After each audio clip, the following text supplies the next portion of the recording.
Buenos días a todos y a todas.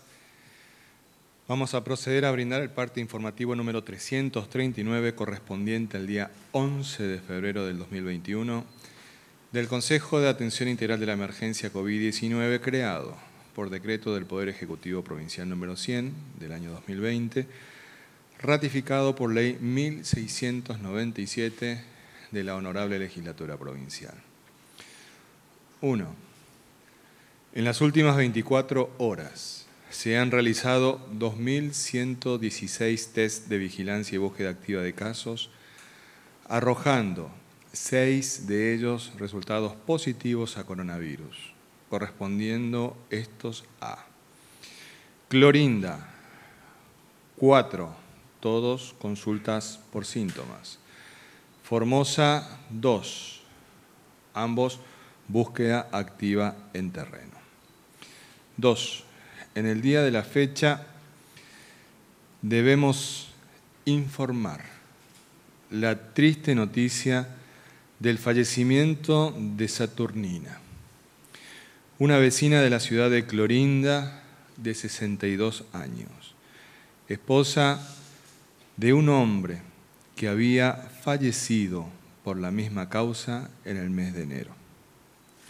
La paciente se encontraba internada en el Hospital Interdistrital Evita desde el día 17 de enero, ingresando con síntomas leves y con varios días de evolución de la infección.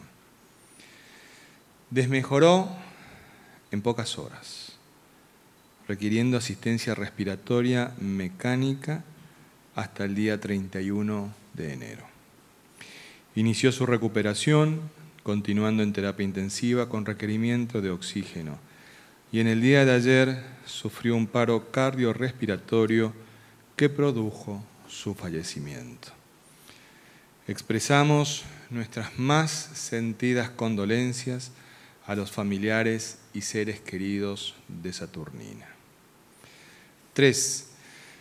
En el día de la fecha se dará de alta médica a 8 pacientes, siendo ellos 1 del Hospital Interdistrital Evita, 3 del Centro de Atención Sanitaria número 15 de Clorinda y 4 del Centro de Atención Sanitaria número 5 de El Chorro. 4. Los datos acumulados de la provincia el día de hoy son los siguientes. Total de casos diagnosticados, 1.209. Total de casos recuperados, 1.100. Casos activos, 63. Fallecimientos por coronavirus, 15. Casos en tránsito con egreso de la provincia, 31. Cantidad de test realizados a la fecha, 94.892, con un 1.27% de positividad. 5. Con relación a las ciudades con incidencia diferenciada de COVID-19, los datos actuales son los siguientes. Clorinda, casos diagnosticados, 310. Casos activos, 32. Fallecimientos por coronavirus de Clorinda, 10. Ingeniero Juárez, casos diagnosticados 252, casos activos 7, fallecimientos por coronavirus 2. Formosa Capital, casos diagnosticados 134, casos activos 23, fallecimientos por coronavirus 1. 6. Los números de las últimas 24 horas relativos a la tarea preventiva que lleva adelante la policía en toda la provincia son los siguientes. Ingresos de camiones de carga, 628. Control en la vía pública, 7.532 personas y 5.243 vehículos. Infracciones, 24 vehículos por restricción de circulación y patente, y 174 personas por restricción de circulación y no uso del barbijo. Ingresos irregulares, 1. Fiestas privadas intervenidas, 4. 7. continúa avanzando el programa de ingreso ordenado y administrado de personas a nuestra provincia. A la fecha, ingresaron efectivamente a Formosa 14.299 personas desde la implementación de este programa. 8.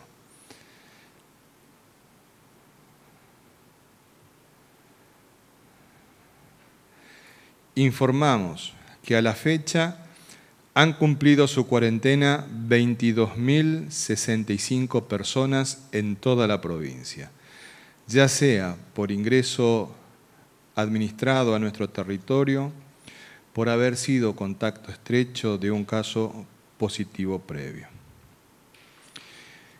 Actualmente se encuentran cumpliendo esta medida sanitaria preventiva 1.227 personas, de las cuales 719 lo hacen con la modalidad domiciliaria. Se incluyen en la modalidad domiciliaria 10 personas que tienen diagnóstico positivo a coronavirus y cumplen su internación en sus domicilios por estar involucrados menores de edad. Recordamos la importancia fundamental de que esta modalidad de cuarentena sea cumplida de manera estricta. Además de los controles sanitarios que se realizan permanentemente, resulta imprescindible la actitud responsable de las personas aisladas en sus domicilios y de toda la comunidad para no poner en riesgo la salud pública que con tanto esfuerzo estamos cuidando todos juntos. 9. Comprovincianos, no debemos naturalizar la tragedia que significan las muertes por COVID-19 en el mundo, en el país y en nuestra provincia. Ya hemos tenido que lamentar el fallecimiento de 15 comprovincianos y comprovincianas durante la pandemia, ocurriendo el 93% de esta muerte, es decir, 14 solo en lo que va del año 2021. Estamos enfrentando un peligro real y concreto, que a la vez es evitable, lo cual depende completamente de nuestra propia conducta individual y social. Colaboremos en la búsqueda activa de casos y en la detección de contactos estrechos. Seamos muy estrictos en el cumplimiento de las medidas preventivas, de las cuarentenas domiciliarias y de los protocolos vigentes para cada actividad. Y en especial, estemos muy atentos a cualquier síntoma compatible con COVID-19 para realizar la consulta médica temprana, ya que ello permite brindar tratamientos de manera oportuna contra la enfermedad. Cuando está en juego la vida humana, no se pueden priorizar otros intereses. Sigamos trabajando unidos para defender la salud y la vida de todos los formoseños y de todas las formoseñas. No bajemos los brazos, más unidos que nunca, más firmes que nunca. En Formosa no se rinde nadie. Este ha sido el parte informativo número 339 del Consejo de Atención Integral de la Emergencia COVID-19. No nos vamos a cansar de decirlo una y otra vez. Somos una gran familia que habita una casa común, que es la provincia de Formosa. Y en esta casa común cada uno de nosotros tenemos nuestros hogares que debemos cuidar y proteger siempre, más aún en un momento de pandemia. Y como toda familia nos duelen las muertes, como hoy, el caso que tuvimos que anunciar, la muerte de Saturnina. Pero aún tenemos comprovincianos que están cursando la enfermedad en este momento y nos importa y mucho el estado de salud de cada uno de ellos. Al respecto, con el parte respectivo, nuestro médico infectólogo, el doctor Julián Vivolini. Doctor. Muchas gracias. Buenos días, saludos a todos y a todas. Como se dijo en el parte, hay 63 personas que están cursando activamente la infección, distribuidos su internación en las distintas partes de la provincia. De esas 63 personas, hay 15 que están en el Hospital Interdistrital Evita, que son las personas que más complejidad, por distintas características clínicas y antecedentes de comorbilidad, se encuentran internados ahí, las cuales más nos llevan la preocupación. De esas 15 personas, a su vez, hay 9 que están en la unidad de terapia intensiva. De esas 9 personas que están en la unidad de terapia intensiva, hay 8 que están con asistencia respiratoria mecánica en estado de un pronóstico reservado por un cuadro grave. A su vez, dentro de estas 8 personas, hay personas que están más críticas que otras, con una mala evolución a pesar del tratamiento instaurado. Por lo tanto, estamos viendo y haciendo todo el esfuerzo para evitar el peor desenlace, que es el fallecimiento. Pero igualmente es un trabajo difícil que a veces, por más que haga todo lo que uno tenga que hacer, ocurre el evento. De estas 8 personas, como decía, hay algunas que están más graves que otras, igualmente siguen siendo personas con criterio grave y con pronóstico reservado. Una de ellas, que es la número 9, no está con asistencia respiratoria mecánica, sí con la necesidad de aporte de oxígeno a alto flujo, por lo tanto se hace un seguimiento estricto. Actualmente, de esas 9 personas que están en la unidad de terapia intensiva, el 100% son de la localidad de Clorinda y 2 son de un mismo grupo familiar. O sea que es la segunda oportunidad que tenemos que grupos de una misma familia tuvieron la necesidad de utilizar la terapia intensiva y la necesidad de usar un respirador. Es por eso la importancia que hacemos siempre en los cuidados que hay que tener para proteger a nuestro grupo familiar, que no ocurra una catástrofe como recién la que se mencionó, donde una pareja, la señora y el señor, fallecidos por COVID. En estas circunstancias es una situación crítica, dejando a sus hijos sin sus padres. El resto de los pacientes que están internados, tanto en el hospital interdistrital como en los centros de atención sanitaria, son personas que están bajo seguimiento, son asintomáticos la mayoría, por lo tanto un control médico diario y el control de enfermería, como así también de aquel positivo, son muy pocos los que están en domicilio, pero se le hace el seguimiento médico, por supuesto, como corresponde. Esperemos que en el transcurso de los días tengamos más altas de los positivos que estamos teniendo, pero esa es la idea y esperemos que así se pueda cumplir. Hacemos hincapié nuevamente con estas malas noticias, que volvemos a repetir, intentemos hacer todo el esfuerzo necesario, esperando que en algún momento esto se termine, pero todavía falta, así que hay que hacer todo el esfuerzo necesario para mantener el distanciamiento social, el uso del tapabocas y el lavado de manos. Gracias. Gracias, doctor. Es momento de que tomemos conciencia que en nuestras manos está la posibilidad de evitar el avance de la enfermedad, como así también en nuestras manos también está la posibilidad de salvar vidas. Por ello, es bueno conocer siempre los mecanismos de contagio del virus. No hay que cansarse de analizar, evaluar y meditar respecto de la información que nos brindan los especialistas y las prácticas que cada uno de nosotros tenemos en nuestra vida cotidiana para darnos cuenta cuánto nos queda por mejorar el cuidado de nuestra salud y de nuestra comunidad.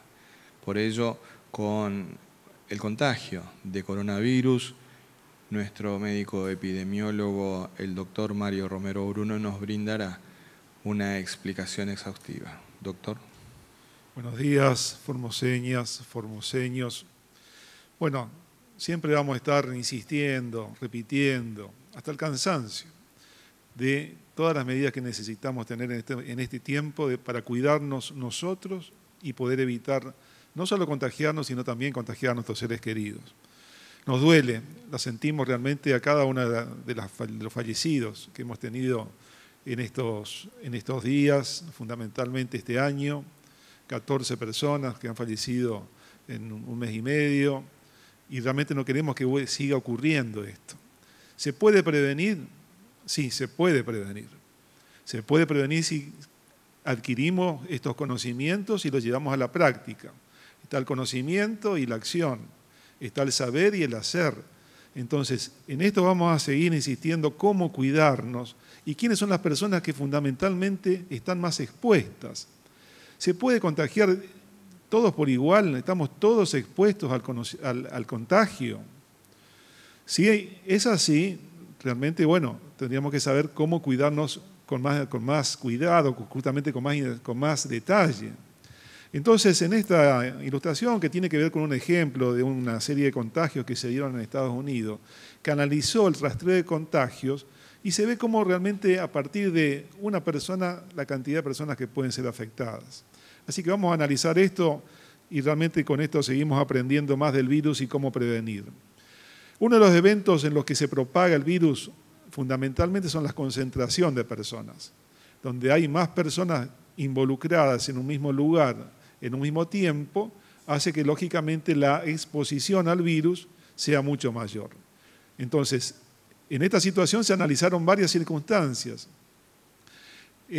Surge a partir de este ejemplo de una fiesta, de una reunión familiar, donde no se conoce el número exacto porque se prevaleció también una especie de cuidado de la identidad de las personas, entonces no se sabe cuántas personas participaron en principio de esta reunión familiar, pero eran aproximadamente 24 o 25 personas. De esas 24 o 25 personas, una estaba contagiada. De esa reunión familiar partieron 14 personas que se contagiaron. Y de esas 14 personas terminaron en el transcurso de pocos días, 41 personas en total contagiadas. En 8 lugares distintos, 9 familias fueron afectadas. ¿Esto por qué ocurrió? Bueno, porque a partir de este primer contacto y primera circunstancia de contagio, la mayor parte de las personas continuó con su vida normal. Continuó con sus reuniones familiares, en lugares de trabajo, otras reuniones con otras familias. Entonces, es allí que muchas de estas asintomáticas transmitían el virus. Entonces, de ellos hubo 27 personas más de las 14 de esta reunión que fueron afectadas en los días siguientes. Entonces, el primer núcleo de esta reunión familiar fueron 14. De esas 14, en una segunda etapa se contagiaron 18 más. De esas 18 más, volvieron a contagiar a 8 y finalmente se encontró que en una cuarta etapa hubo una persona contagiada. Con esto vemos la facilidad con que se propaga activamente el virus. En 16 días se contagiaron 41 personas. Incluso una menor de 9 años terminó contagiando a su abuelo de 65 y exponiéndolo a una situación crítica que cuando se reportó este informe no sabíamos todavía el resultado final. Entonces, fíjense la cadena de contagios que se dan. 4 familias. En la familia A, este niño de 9 años que se contagió a su abuela de 65 años. El abuelo, contacto estrecho, también se contagió y este contagió a su vez a un vecino de 85 años. La otra familia que fue afectada, también el matrimonio con el cual compartieron una reunión en una playa, a partir de ellos se contagiaron 2 más, y estos 2 a su vez contagiaron a sus compañeros de trabajo, el hombre a 3 personas, la mujer a un compañero. La familia C, ambos contagiados, también los 2 contagiaron a sus compañeros de trabajo, a 3 compañeros de trabajo cada uno. La familia 4, también las personas adultas, en este caso era un personal de salud, contagió a sus pacientes y contagió a su compañero de trabajo. La mujer también contagió a sus compañeros de trabajo, este contagió a su pareja. De ese compañero de trabajo contagió a su padre, también de 65 años, a un hermano de 17, y este contagió al último de este núcleo de compañero de trabajo que tenía 19 años. Entonces, fíjense ustedes cómo rápidamente, en 16 días, a partir de un evento familiar, inocente, diría uno, quizás fue un cumpleaños, que también hay muchos reportes justamente que una de las causas más comunes de infección son los cumpleaños. A partir de ahí la cantidad de personas que se afectaron, poniendo en riesgo a las personas también que son las más adultas, las que tienen mayores riesgos. Entonces, para que quede como resumen, la confluencia de muchas personas en entornos cerrados, en contacto permanente durante mucho tiempo, es un caldo de cultivo ideal. Es propicio. Cuando estamos participando en una de estas reuniones sabemos que estamos expuestos y exponiendo a otros a justamente la propagación del virus. El riesgo de infección en lugares interiores, en lugares cerrados, es 19 veces más mayor que en lugares exteriores. ¿Y cuándo contagia a la persona? En los primeros días, inclusive antes de tener síntomas, ese periodo presintomático que llamamos el periodo donde tiene mayor carga viral, mayor cantidad de virus. Entonces el inóculo, la cantidad de virus que puede transmitir, sobre todo si tiene síntomas como la tos, es mucho mayor. Entonces, en ese periodo de los primeros días es donde mayor cantidad de contagio se puede dar, y ahí también se habla de los superpropagadores. Un 20% de personas contagia al 80% de otras personas. Este porcentaje menor es el que justamente transmite mayor cantidad. Entonces, el tiempo de exposición también es importante. ¿Cuánto tiempo estamos participando de estas reuniones o de estos lugares cerrados? Cuanto más tiempo estoy con alguien infectado, más cantidad de virus voy incorporando con cada respiración. Y al final puedo ser afectado. Todo esto y tiene que ver con los eventos de superpropagación, donde no hay un cuidado. Y como decíamos, por ejemplo, una fiesta de cumpleaños, un restaurante, una comida en un lugar cerrado, donde uno se saca el barbijo, es el momento ideal. Y más si uno comienza a beber, pierde el distanciamiento, y estas son las circunstancias que facilitan el contagio. ¿Quiénes son las personas que más se contagian? Las personas jóvenes. Esto lo vemos en todos los reportes a nivel nacional, lo vemos en Formosa también. Son personas jóvenes, entre 20 y 40 años. Justamente porque tienen más actividad social, por cuestiones laborales, familiares, de amigos, de participar justamente de algunos encuentros, son las personas que más se contagian y son las que exponen a un riesgo mayor a sus familiares, ya sea que tengan alguna comorbilidad o mayores de edad. Entonces, son las personas más vulnerables. Conociendo esto, justamente tenemos que volver a insistir en tomar conciencia del riesgo. Estamos viviendo un momento donde se está dando un aumento de casos en distintos lugares. Estos reportes que estamos teniendo constantemente de Clorinda, de Capital tenemos 2 casos en el día de la fecha, hace que nos tengamos que cuidar mayor. Entonces, ¿cualquiera puede ser contagiado? Sí, todos estamos expuestos, pero ¿quién está con el mayor riesgo? El que no toma los cuidados. ¿Quién se contagia? El que no usa barbijo. ¿Quién se contagia? El que no toma el distanciamiento social. ¿Quién se contagia? El que participa en reuniones justamente donde no se tienen en cuenta estos 2 aspectos. Entonces hoy, si tenemos que usar 2 barbijos, que también está recomendado en algunas situaciones, usemos 2 barbijos. Vemos que muchas personas usan como un decorativo el barbijo. Lo usan mal, lo usan por debajo de la nariz, por debajo de la boca. Entonces no sirve, es lo mismo que usar el casco de protección cuando uno va conduciendo una moto sin ajustarlo. Lo primero que vuela es el casco y lo segundo que golpea la cabeza. Entonces tampoco sirve como un elemento de protección. Entonces usemos correctamente el barbijo y sobre todo donde vamos a tener encuentros con otras personas. Tratemos de limitar las reuniones familiares o las reuniones donde compartimos con otras personas. Mantengamos el distanciamiento social. Y con esto vamos a estar previniendo, contagiándonos individualmente, no arriesgando a nuestros seres queridos y evitando por sobre todo lo que queremos, con todos los protocolos que tiene la provincia, salvar vidas. Muchas gracias, doctor. En particular, sentimos mucho el fallecimiento de Saturnina, pues ella era una compañera de trabajo del registro civil.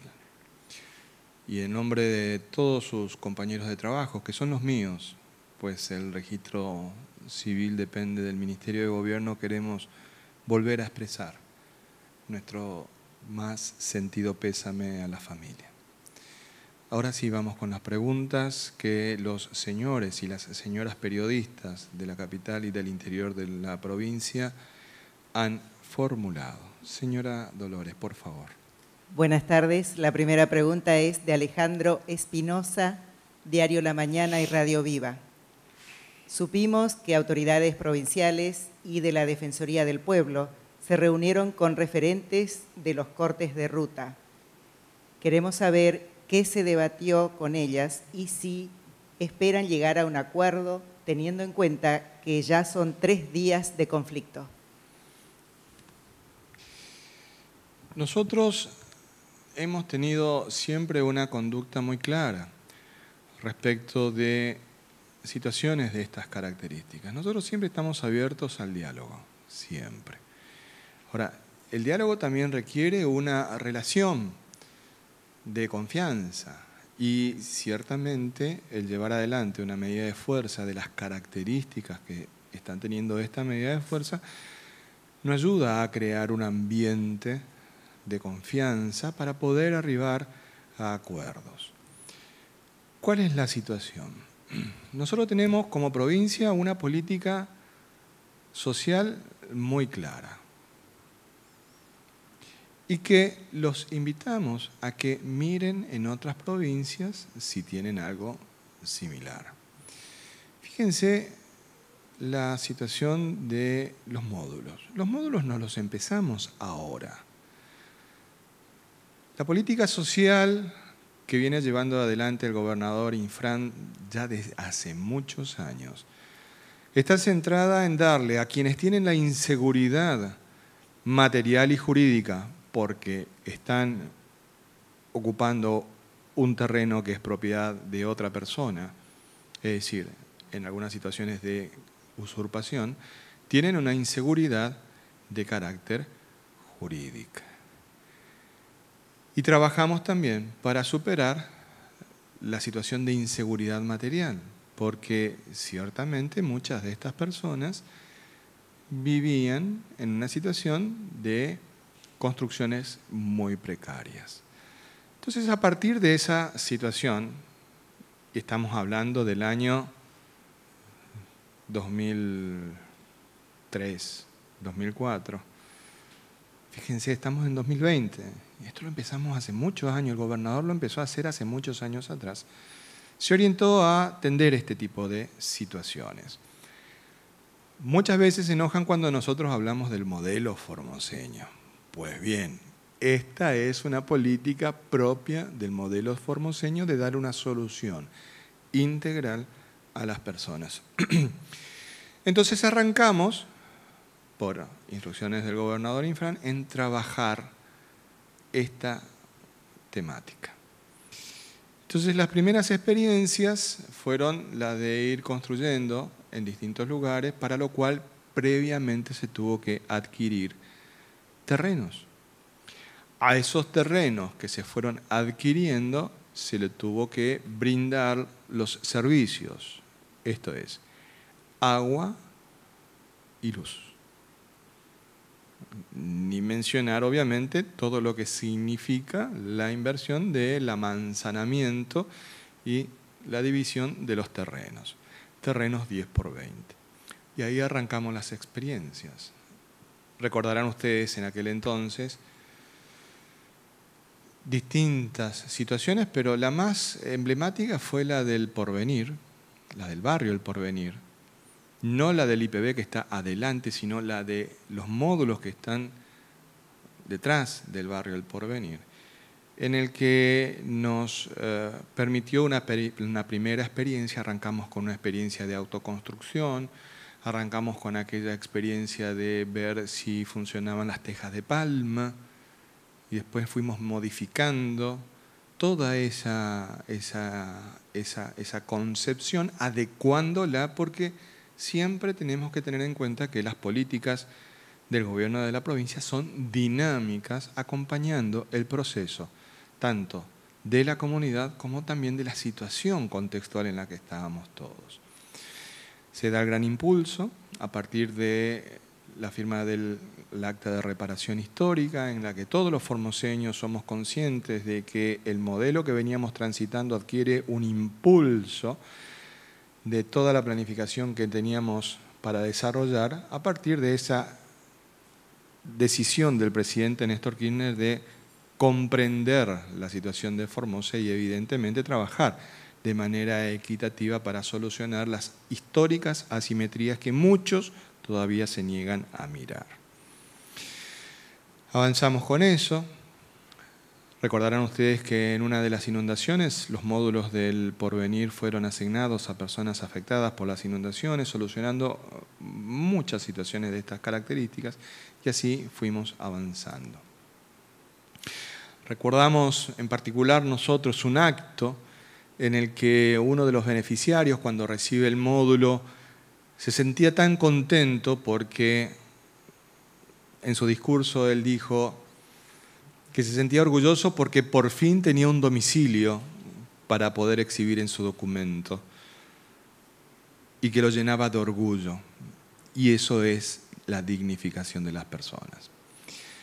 Fue gobernador Infran avanzando en esto y ahí fue que desarrolló todo ese gran impulso en todo lo que es la zona del lote 111, que dicho sea de paso también una parte de ese gran sector se destinó a la utilización por parte de los créditos Procrear en una política social segmentada conforme los requerimientos de las personas, de una manera absolutamente equitativa.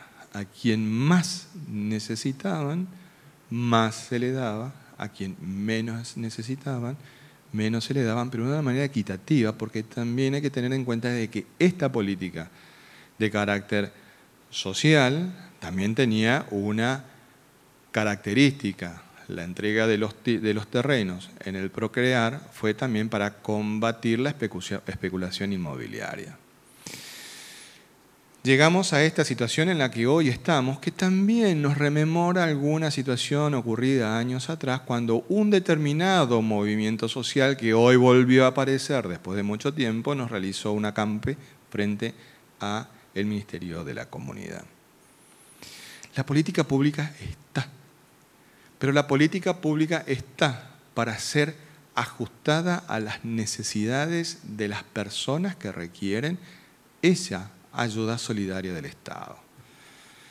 Entonces la construcción de los módulos ahora ya avanzó, viene acompañada de la construcción del cimiento de una ampliación para ese módulo, de manera tal de que las familias reciban ese impulso inicial para desde allí, con el esfuerzo propio, seguir desarrollándose.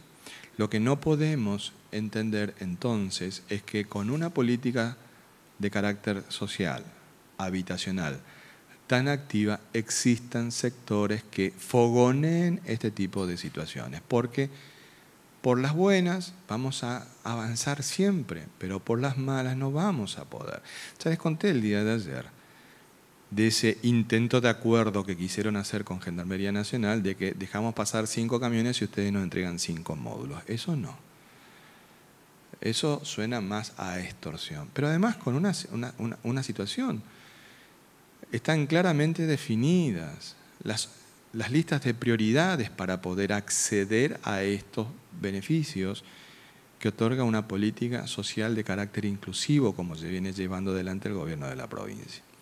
Nosotros siempre estamos dispuestos a conversar y hablar. De hecho, la función de la política es justamente la de interceder ante las tensiones sociales, teniendo siempre en cuenta el bien común, para lo cual poder arrimar las soluciones. Lo estamos haciendo. Nosotros estamos conversando con todos, pero evidentemente existen algunos intereses detrás.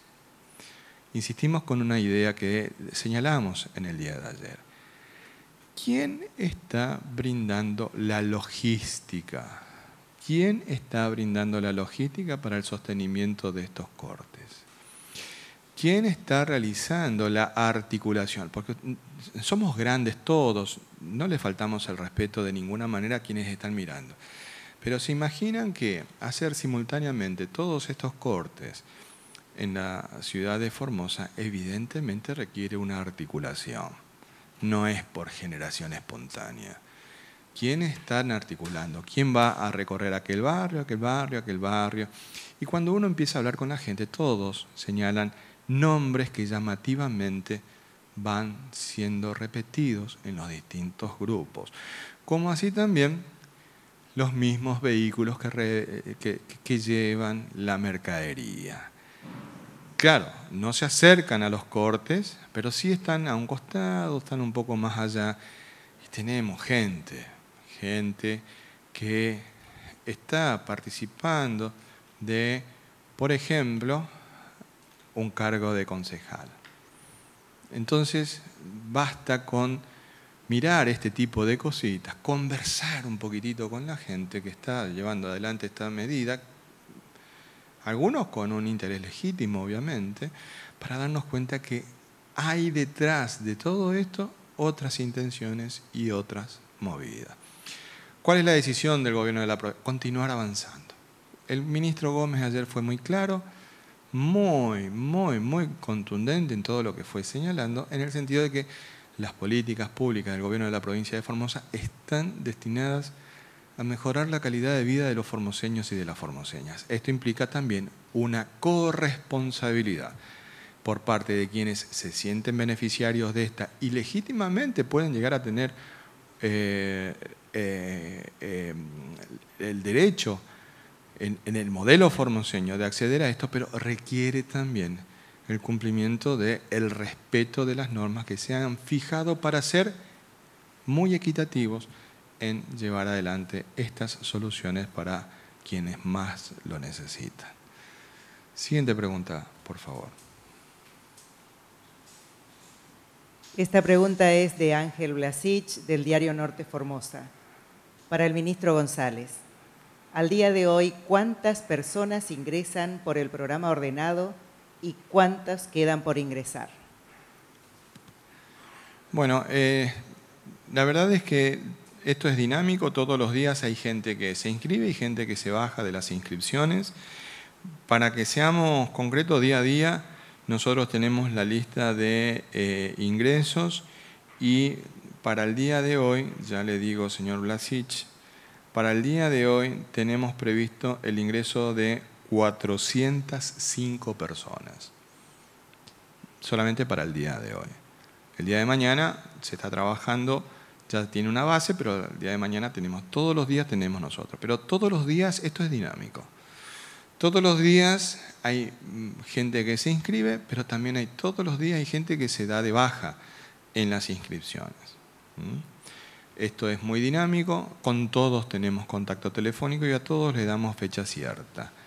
También es de señalar de que con esta modificación de las cuarentenas domiciliarias ha habido un mayor dinamismo por parte de las consultas que nos realizan y ahí tenemos que realizar un par de aclaraciones. Por ejemplo, la cuarentena domiciliaria para personas con menores de edad implica también de que exista la posibilidad de un domicilio, por lo tanto es para personas que tienen el domicilio real en la provincia de Formosa y que no nos ponga en riesgo a otros familiares. Eso implica que va a haber, de hecho se realiza una visita domiciliaria previa para realizar por parte del Ministerio de Desarrollo Humano un informe del ambiente de ese domicilio, si es adecuado o no para poder llevar adelante la cuarentena domiciliaria.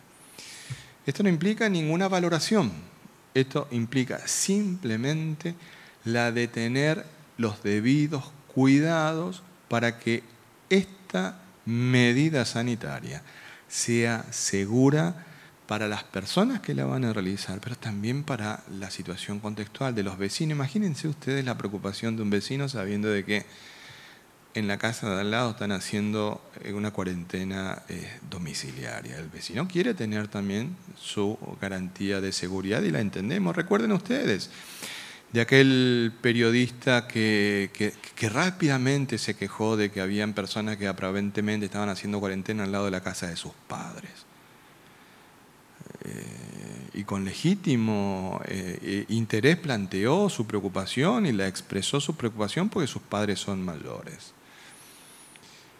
Es decir, cuando te toca cerca, ahí sí sos una persona que se preocupa. Si estás lejos, es más o menos como la solidaridad de las personas. Es decir, cuanto más lejano está el hecho con el cual te solidarizás, mayor es tu solidaridad. Porque cuando está a media cuadra de tu casa, no te preocupa mucho. Como en el caso de mucha gente solidaria, por cierto, que vive a 1.200 kilómetros de Formosa. Entonces es inversamente proporcional. O directamente proporcional. ¿Sí? A mayor distancia del hecho, mayor tu solidaridad. Cuando el hecho te pega ahí cerquita, tu solidaridad es minúscula. O si no, en la ciudad autónoma no se hubiera muerto una persona a 4 cuadras de la Plaza de Mayo de frío. De frío en la vereda. Y murió y a nadie le importó. Ahí, en ese lugar. Por lo tanto, se da esa ecuación. La solidaridad en estos casos es mayor cuando el hecho con el cual te solidarizás está más lejos de vos. Ahora, cuando tenés que practicar la solidaridad ahí, cuesta un poquitito. Siguiente pregunta, por favor. Esta pregunta la formula Sergio Lázar de Radio Parque. Se han incrementado los cortes de ruta y arterias en Formosa Capital y el interior provincial. ¿Qué están haciendo para desbloquear estas vías de comunicación? Y si creen que el reclamo tiene intencionalidad política, como lo manifestó el defensor del pueblo, doctor Gianluca. Bueno, creo que nosotros hemos ya brindado una respuesta con relación a esta cuestión en la pregunta anterior. Ciertamente entendemos que por las características que tienen estas situaciones. Hay hechos en los que uno se da cuenta de que la aparición responde directamente a una situación concreta, particular, ahí determinada. Pero en otros la generación no es tan espontánea, sino que viene siendo trabajada con anterioridad. Vayamos a analizar cómo viene la situación desde el mes de enero y el análisis de las redes sociales. Es muy interesante cómo se vino trabajando, generando un ambiente para que se produzca este tipo de situación. Y el periodista que está acá en el salón, Sergio, estuvo recorriendo ayer. Yo lo escucho. No es que me pasan grabación, así como tienen la fantasía. Yo lo escucho, me encanta escucharlo la siesta. Es muy divertido. Pero ustedes recorrieron, lo dijeron. Estuvieron recorriendo, hablando con la gente. Entonces ustedes tienen mucha más información que nosotros respecto del origen de esto. Mucha más información. La verdad que es muy interesante poder analizar el origen y de qué manera se fue generando esta situación. Con esto no queremos expresar absolutamente nada de cuestionar a las personas que están planteando esta situación, porque todas las situaciones van a ser evaluadas a la luz de las normas que hemos establecido como política social y que el ministro Gómez, que en el día de ayer explicó extensamente esta situación, lo comentó, lo contó y lo habló. Entonces, hay distintas situaciones. Una cosa es lo que pasó, por ejemplo, en el barrio Sagrado Corazón. Otra situación distinta es la que está pasando en la zona de la Rotonda de la Virgen. Otra situación distinta es la que está pasando en la zona del Juan Pablo II. Otra situación distinta es la que nos intentaron plantear en el camino alternativo. ¿Sí? Son distintas situaciones. Hay distintos planteos, porque de hecho ustedes también fueron testigos de que no se ponen de acuerdo ni siquiera en los mismos grupos, son planteos distintos.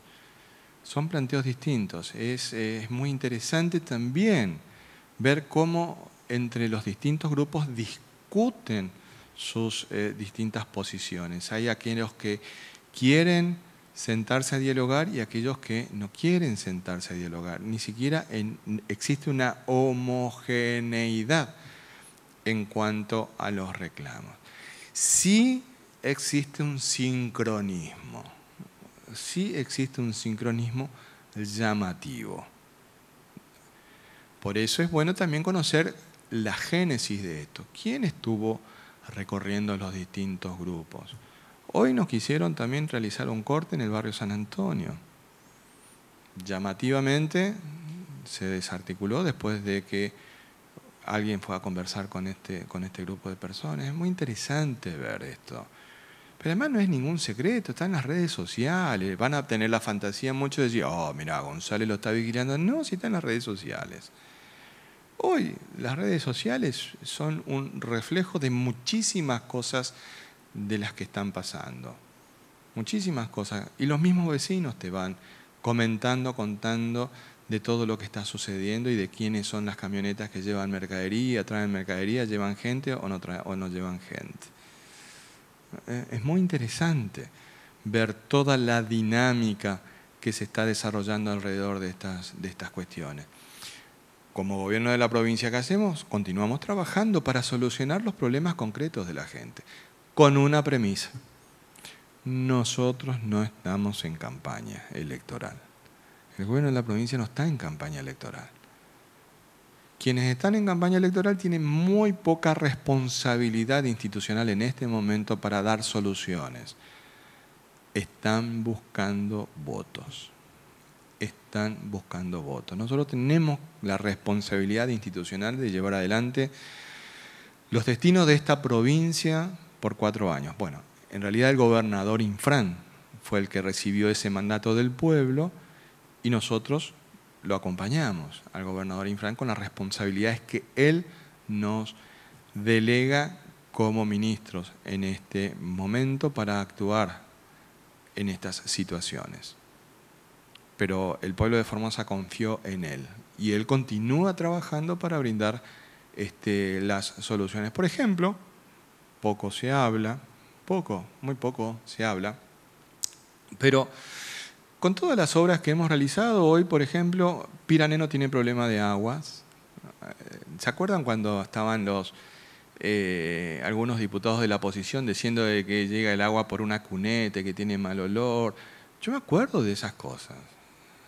Bueno, hoy Pirané no tiene problemas de agua.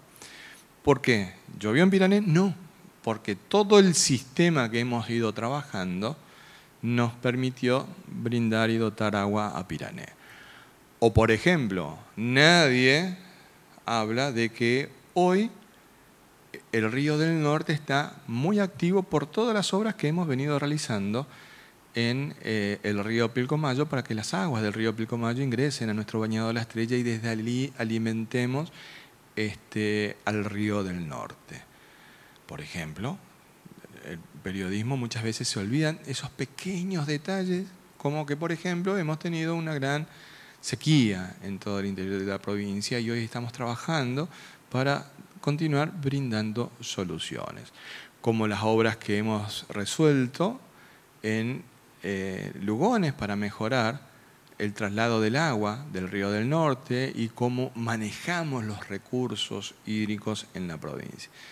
Como por ejemplo en Las Lomitas también, en Pozo del Tigre también, es decir, en todas las comunidades de nuestra provincia. La verdad es que hay tantas cosas por hacer, tantas cosas por continuar haciendo, que no nos podemos detener en este momento, como algunos se detienen, en el detalle minúsculo para resolver. Y todo esto en una gran situación de pandemia. En una gran situación de pandemia que no podemos dejar de desatender. El gobernador Infran tiene que atender esa pandemia, pero también continuar brindando soluciones. Por eso esta situación llamativamente está siendo generada con un fin distinto al que debería de tener. El fin es la obtención de un beneficio electoral.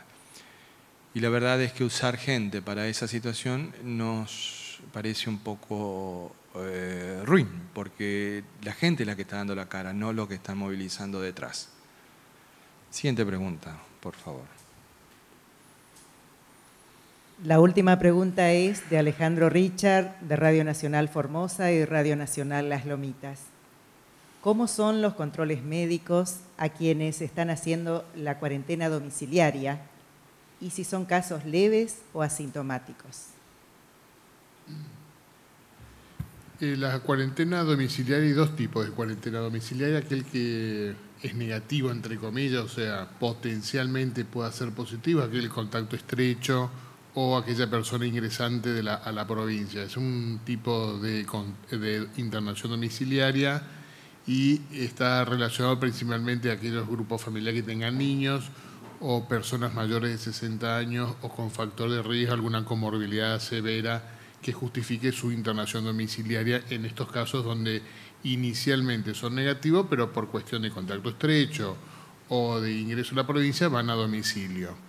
Y en el caso de las personas que ya tienen diagnóstico de coronavirus, el que tiene internación domiciliaria es el menor de edad solamente, porque el que tenga factor de riesgo lo tenemos que tener mejor controlado por si tiene una mala evolución. No lo podemos dejar en el domicilio una persona que tenga factor de riesgo o comorbilidades donde su evolución puede ser desfavorable. Por lo tanto, la internación domiciliaria de los casos positivos va a estar abocado a los menores de edad. En estos casos de los contactos positivos, el seguimiento es médico o un personal de salud se acerca, le realiza los controles clínicos, o sea, signos vitales, y también se va a hacer la saturación de oxígeno y se ve el día a día, porque son personas menor de edad que no tienen factor de riesgo, personas sanas, ¿sí?, que no tienen ningún factor de riesgo, por lo tanto nos permite hacer esa internación. Si hay alguna duda, obviamente se lo va a internar porque se tiene que hacer estudios o alguna radiografía, lo que fuese, en el caso que así lo evalúe en ese momento el personal de salud que haga el seguimiento de la persona. Queremos agradecer la participación de todos y todas en las distintas plataformas de comunicación. Solamente queremos decirle al señor Carmelo Miranda, si tiene usted ganas de explicar eso que ha escrito en esa página que usted escribió respecto de la calificación de uno de los miembros de esta mesa, lo invitamos a que lo haga en la justicia. Sería bueno que lo haga en la justicia, porque si no, queda como simple chisme. Ya le pasaremos su expresión a la persona a la cual usted, señor Carmelo Miranda, está haciendo referencia. Y también queremos explicarle al señor Alberto Ledesma y al señor Jason Quinoa, que por cierto es muy interesante los comentarios que realizan respecto del inicio de las clases. El objetivo del gobierno de la provincia ha sido siempre muy claro: cuidar la vida y la salud de los formoseños y de las formoseñas. Esto implica, obviamente, cuidar la salud de lo más importante que tenemos todos, que son nuestros hijos e hijas. Y en ese sentido, el inicio de las clases tiene que tener siempre ese objetivo de cuidar la salud y la vida de nuestros niños y niñas, de nuestros adolescentes, de nuestros jóvenes y de nuestro personal docente también.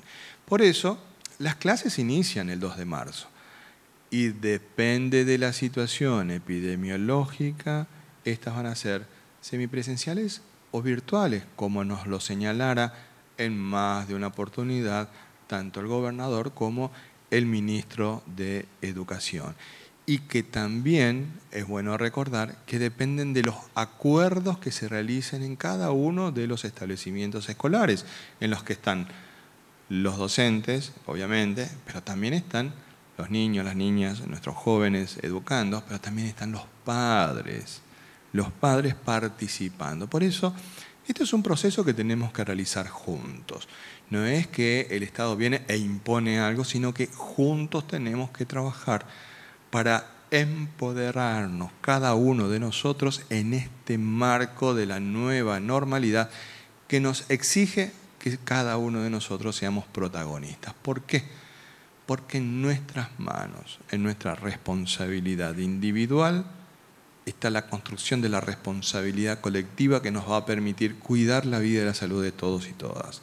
Esto es un trabajo conjunto de pueblo y gobierno. Agradecemos la presencia de todos ustedes y que Dios y la Virgen nos cuiden y protejan.